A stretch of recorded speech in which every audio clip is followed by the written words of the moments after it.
कल हमसे एक प्रश्न पूछा गया कि तीनों नाड़ियों के माध्यम से हमें धर्म, अर्थ, काम व मोक्ष को परिभाषित करके बताएं। जैसा कि हम सब जानते हैं, योग विद्या के अनुसार शरीर में मुख्य रूप से 3 नाड़ियाँ कार्यरत होती हैं: ईड़ा नाड़ी, पिंगला नाड़ी और सुषुम्ना नाड़ी। हम ये भी जानते हैं कि ईड़ा नाड़ी को चंद्र नाड़ी कहते हैं और मेडिकल भाषा में इसे लेफ्ट सिंपैथेटिक नर्वस सिस्टम कहते हैं। काम क्या है? काम इच्छा है। हमारा पूरा जगत इच्छाओं से बंधा हुआ है। जैसी जिसकी इच्छा होती है वह उसे मिलता जाता है, चाहे उसके लिए हमें कितने भी जन्म लेने पड़े। और मुक्ति भी, जब इच्छा विहीन हम हो जाते हैं तो हमारी मुक्ति भी बनने लगती है। तो जो इच्छा की नाड़ी है वो हमारी बाई नाड़ी है, चंद्र नाड़ी है, लेफ्ट सिंपैथेटिक नर्वस सिस्टम है। और इसी के कारण हम सब काम करते हैं। जो काम है यानी जो वासनाएं हैं वो इच्छाएं। तो मन में जो इच्छा पैदा होती है उससे हम कार्य करने की शक्ति की ओर बढ़ते हैं। इच्छा को पूरा करने के लिए कार्य करना ही पड़ेगा। तो सर्वप्रथम इच्छा ही जीवन देती है। इच्छा ही हमारे जीवन को बांध के रखती है। और जैसा कि बुद्ध ने कहा कि जो लोग इच्छा विहीन हो जाते हैं वो दुखों से मुक्त हो जाते हैं। तो इच्छाएं हमारे जीवन का प्रमुख अंश हो जाती है क्योंकि हम उसी से पैदा होते हैं। काम पर अंकुश लगाना बहुत आवश्यक होता है। जब हम अपने जीवन को समझ जाते हैं, हम रियलाइज सोल हो जाते हैं, तो हम समझ जाते हैं कि हमें इच्छा क्या करनी चाहिए। हमारी इच्छा ही कुंडलिनी का स्वरूप बन जाती है। कुंडलिनी जो हमारी त्रिगुणात्मक शक्ति है, जो हमें जीवन प्रदान करती है और शरीर छूट जाने के बाद भी कुंडलिनी अवस्था बनी रहती है।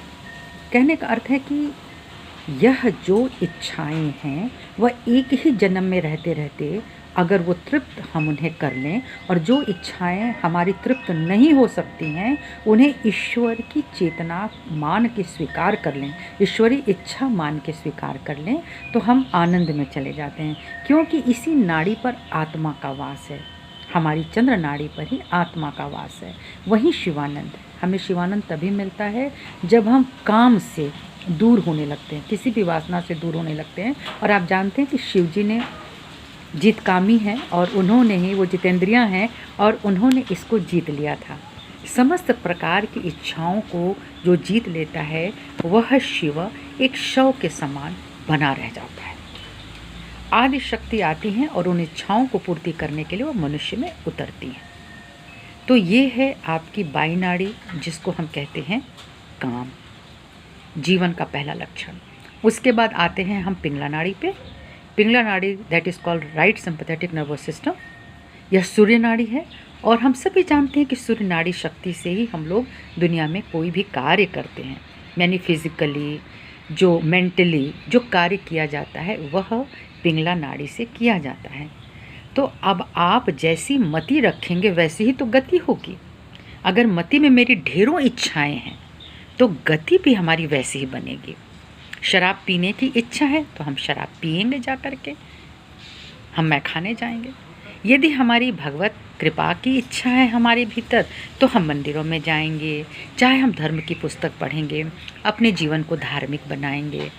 हम में कुछ खोजने की इच्छा है, हम उस खोज में लग जाएंगे। विमान बनाने की इच्छा है, हम विमान बनाएंगे। साइंटिस्ट बनने की इच्छा है, हम साइंटिस्ट बनेंगे।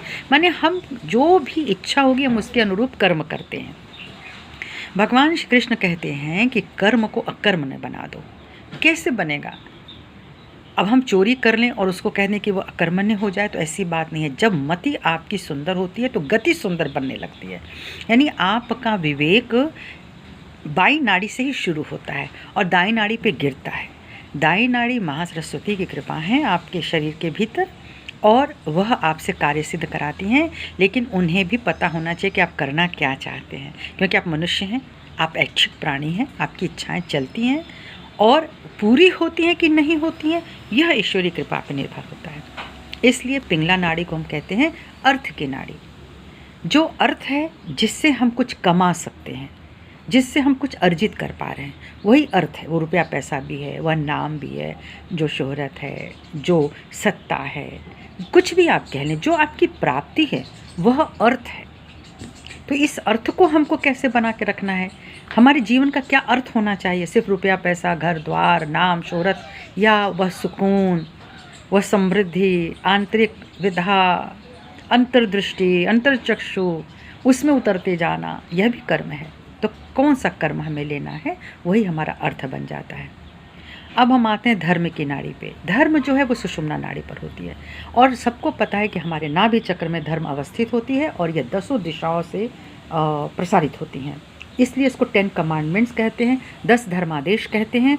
और इन 10 धर्मों के बारे में जानना हर मनुष्य का कर्तव्य है। हम हिंदू, मुस्लिम, सिख, ईसाई, हम चाहे कुछ भी हों, लेकिन अगर हमने 10 कमांडमेंट्स को नहीं समझा, नहीं जाना, तो फिर वो हमारे लिए अधूरा हो जाता है। हम एक ही चीज़ को पकड़ कर बैठ जाते हैं कि हम ही ग्रेट हैं। हम हैं तो किस लिए हैं? यह सब चीज़ें उन 10 धर्मादेश से आती हैं, और यही है जो धर्म होता है।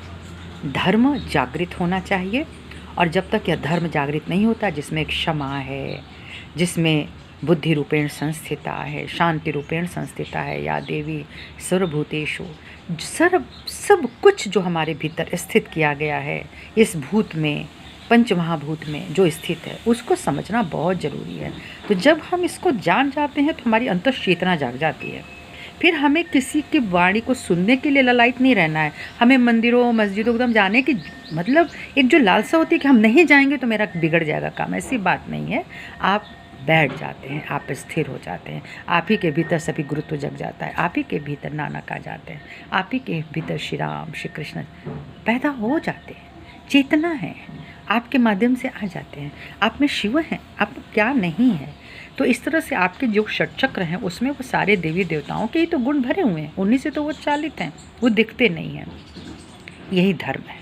धर्म को हमको समझना पड़ेगा कि मानव से मानव का धर्म, या मानव से किसी भी प्राणी का धर्म, जो रिश्ता है धार्मिक रिश्ता, वो बहुत ऊंचा होता है। किसी भी जाति से, किसी भी व्यवस्था से, किसी भी क्षेत्र से परे होता है। ये धर्म है। जो व्यक्ति धर्म पा लेता है, तो अब आते हैं मोक्ष के ऊपर।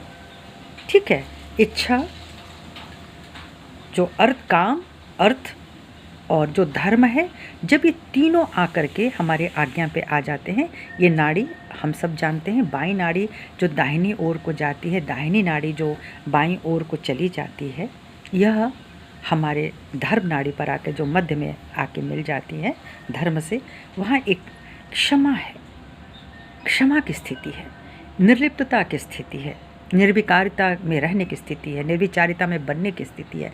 ये 3 आयाम जब हमको मिल जाते हैं, तो जैसे ही निर्विचारिता आती है, हम चतुर्थ आयाम में चले जाते हैं, अपनी लिम्बिक क्रिया में, और यही मोक्ष का द्वार है। मोक्ष यहाँ पे है, तीनों नाड़ियों से ऊपर मोक्ष। मोक्ष कौन प्राप्त करता है? मोक्ष शरीर छूटने के बाद ही नहीं मिलता है। शरीर में बने बनाए रहते हुए भी हमें मोक्ष की प्राप्ति हो सकती है, जब हमारी इच्छाएं अल्प हो जाएं, हमारे जो कर्म भाव हैं वो प्रभु के चरणों में चला जाए कि आप हमें अपना यंत्र बनाइए, जो आप कराना चाहते हैं करा लीजिए। तो जो भी हमारी सामर्थ्य होगी वह यंत्र, उसका सदुपयोग प्रभु करेंगे, और करते ही हैं। हम अगर छोड़ करके देखें तो प्रभु अपना यंत्र हमको बना लेते हैं, फिर हमको धर्म में जागृत करते हैं, हमें करुणा में बनाते हैं, बोध में बनाते हैं। उसके बाद तब हमारी मोक्ष आती है। मोक्ष की अवस्था में हम सबको एक समान दृष्टि से देखते हैं। हम अब किसी भी धर्म से भी ऊपर हो जाते हैं। इच्छा, कर्म, धर्म से जब हम ऊपर हो जाते हैं, तभी मोक्ष का द्वार खुलता है और हम मोक्ष को प्राप्त होते हैं। यह सदा याद रखें, अंततः हमको मोक्ष यानी चतुर आयाम की तरफ जाना है। त्रिआयामी तो हम सब लोग है ही हैं, और अपने अपने गुणों के अनुसार कार्य करते ही हैं, इच्छा रखते ही हैं, सब कुछ करते हैं। लेकिन मोक्ष प्रदान करना या मोक्ष को प्राप्त करने का ही मनुष्य का एक अंतिम लक्ष्य होता है। इस जीवन का अंतिम लक्ष्य यही है। आज हम मानते हैं या नहीं मानते हैं, लेकिन मोक्ष चतुर्थ अवस्था है। जब हम चतुर आयामी हो जाते हैं तो हम बहुत कुछ जानने लगते हैं, हम बहुत कुछ देखने लगते हैं जो अनदेखा होता है, वह जानने लगते हैं जो अनजाना होता है। हम किसी के भीतर भी जाकर के झांक सकते हैं। तो इस तरह के जो गुण होते हैं, जो डिवाइन पावर होती है, वह हमारे साथ आती है, क्योंकि यह लिम्बिक एरिया खुलता है, सहस्त्रार खुलता है, और जो डिवाइन पावर है उनसे हम एकाकार हो जाते हैं। जो इधर उधर का बिखराव है वह मध्य में स्थिर हो जाता है। इसी को हम कहते हैं मोक्ष। और मैं आशा करती हूँ कि जो बहन ने प्रश्न किया, जब वो इसे सुनेंगी तो उन्हें निश्चित ही वो इसको अप्रिशिएट करेंगी और इसको समझने की भी कोशिश करेंगी। सबको प्रणाम।